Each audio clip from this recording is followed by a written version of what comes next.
Yes बेटा, अब मैं करवा रही हूँ एग्जाम्पल 14। बिल्कुल सेम 13 की तरह है, उसका अपोजिट है, बिल्कुल सेम वैसे ही करना है। Show that a 1 1 function F from 1 2 3 to 1 2 3 must be onto. उस क्वेश्चन के अंदर, उस एग्जाम्पल के अंदर ऑन टू गिवन था, 1 1 प्रूव करना था। इस एग्जाम्पल में 1 1 गिवन है, ऑन टू प्रूव करना है। प्रूफ गिवन एफ फंक्शन 1 2 3 से लेकर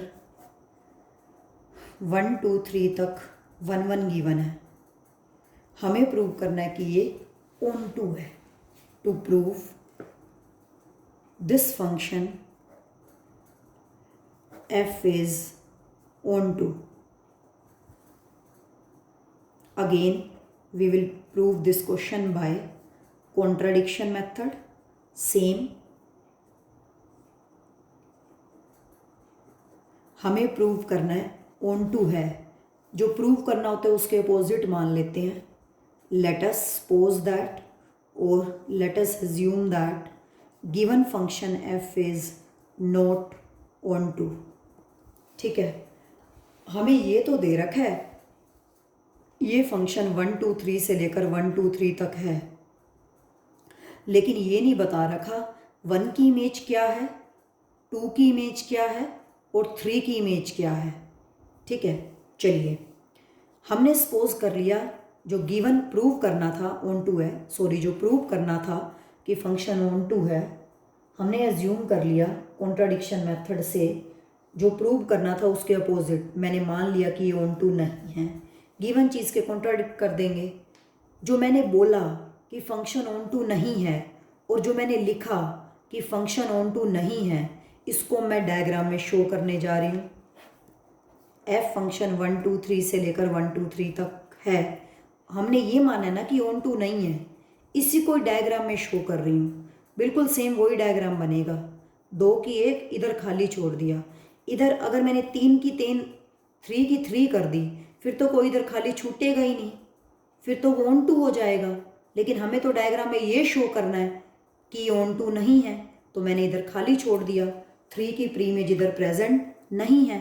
ओके, इसका मतलब जो मैंने बोला, जो मैंने लिखा, उसको मैंने डायग्राम में शो कर दिया कि ये ऑन टू नहीं है, 3 की प्री इमेज इधर प्रेजेंट नहीं है।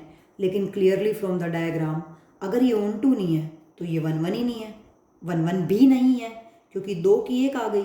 2 की 1 फंक्शन तो है लेकिन 1 1 नहीं है, तो अगर ये ऑन टू नहीं है तो बेचारा ये 1 1 भी नहीं रहता। Clearly from the diagram, clearly from the diagram the given function f is not 1 1 which is a contradiction to be given, क्योंकि 1 1 तो फंक्शन गिवन है।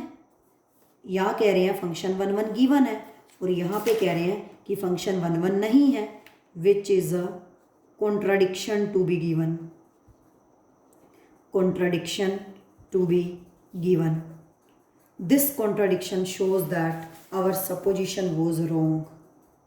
This contradiction shows that our supposition was wrong,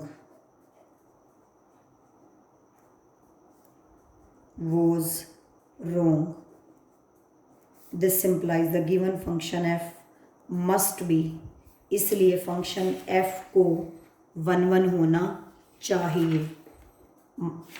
sorry, इसका मतलब function f को onto होना चाहिए। f must be on to and hence proved। बिल्कुल same उसकी तरह ही था, हमने प्रूव करना था कि ये फंक्शन ऑन टू है, मैंने मान लिया ऑन टू नहीं है तो मैंने उसको डायग्राम में शो कर दिया। लेकिन अगर ये ऑन टू नहीं है, मैंने 3 खाली छोड़ दिया जिसकी इधर प्री इमेज प्रेजेंट नहीं है। लेकिन अगर ये ऑन टू नहीं है तो ये 1 1 भी नहीं है, क्योंकि 2 की 1 है, which is a clearly from the diagram ये 1 1 नहीं है, which is a contradiction to be given. क्योंकि यहाँ तो कह रहे हैं गिवन है फंक्शन 1 1 है और यहाँ पे कह रहे हैं फंक्शन 1 1 नहीं है, which is a contradiction to be given. This contradiction shows that our supposition was wrong, इसलिए f को ऑन टू होना चाहिए, हैंस प्रूव। तो आज तुम्हारी 1.1 के एग्जाम्पल एक्सरसाइज, 1.2 के एग्जाम्पल एक्सरसाइज बिल्कुल कंप्लीट हो गए हैं। हम कल से स्टार्ट करेंगे मिसलेनियस के अंदर, मिसलेनियस एग्जाम्पल और एक्सरसाइज में जो क्वेश्चंस 1.1 और 1.2 से रिलेटेड होंगे। ठीक है।